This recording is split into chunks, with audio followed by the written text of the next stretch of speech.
नमस्ते दोस्तों, motivational story भगवान का सूटकेस। आइए सुनते हैं। एक आदमी मर गया। जब उसे महसूस हुआ तो उसने देखा कि भगवान उसके पास आ रहे हैं और उनके हाथ में एक सूटकेस है। भगवान ने कहा, पुत्र चलो, अब समय हो गया। आश्चर्यचकित होकर आदमी ने जवाब दिया, अभी इतनी जल्दी? अभी तो मुझे बहुत काम करने हैं। मैं क्षमा चाहता हूँ, किंतु अभी चलने का समय नहीं है। आपके इस सूटकेस में क्या है? भगवान ने कहा, तुम्हारा सामान। मेरा सामान? आपका मतलब है कि मेरी वस्तुएं, मेरे कपड़े, मेरा धन? भगवान ने प्रत्युत्तर में कहा, ये वस्तुएं तुम्हारी नहीं हैं, ये तो पृथ्वी से संबंधित हैं।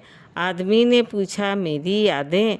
भगवान ने जवाब दिया, वे तो कभी भी तुम्हारी नहीं थी, वे तो समय की थी। फिर तो ये मेरी बुद्धिमत्ता होगी। भगवान ने फिर कहा, वो तो तुम्हारी कभी भी नहीं थी, वे तो परिस्थिति जन्य थी।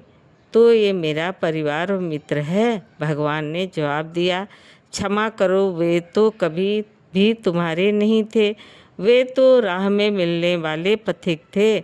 फिर तो निश्चित ही ये मेरा शरीर होगा। भगवान ने मुस्कुराकर कहा, वो तो कभी भी तुम्हारा नहीं हो सकता, क्योंकि वो तो राख है। तो क्या ये मेरी आत्मा है? नहीं, वो तो मेरी है। भगवान ने कहा। भयभीत होकर आदमी ने भगवान के हाथ से सूटकेस ले लिया और उसे खोल दिया, ये देखने के लिए कि सूटकेस में क्या है। वो सूटकेस खाली था। आदमी की आंखों में आंसू आ गए और उसने कहा, मेरे पास कभी भी कुछ नहीं था। भगवान ने जवाब दिया, यही सत्य है। प्रत्येक क्षण जो तुमने जिया वही तुम्हारा था। जिंदगी क्षणिक है और वे ही क्षण तुम्हारे हैं। इस कारण जो भी समय आपके पास है उसे भरपूर जिएं। आज में जिएं, अपनी ज़िंदगी जिएं। खुश होना कभी ना भूलें, यही एक बात महत्व रखती है। भौतिक वस्तुएं और जिस भी चीज़ के लिए आप यहाँ लड़ते हैं, मेहनत करते हैं, आप यहाँ से कुछ भी नहीं ले जा सकते। दोस्तों, धन्यवाद। कहानी कैसी लगी? लाइक करें, सब्सक्राइब करें।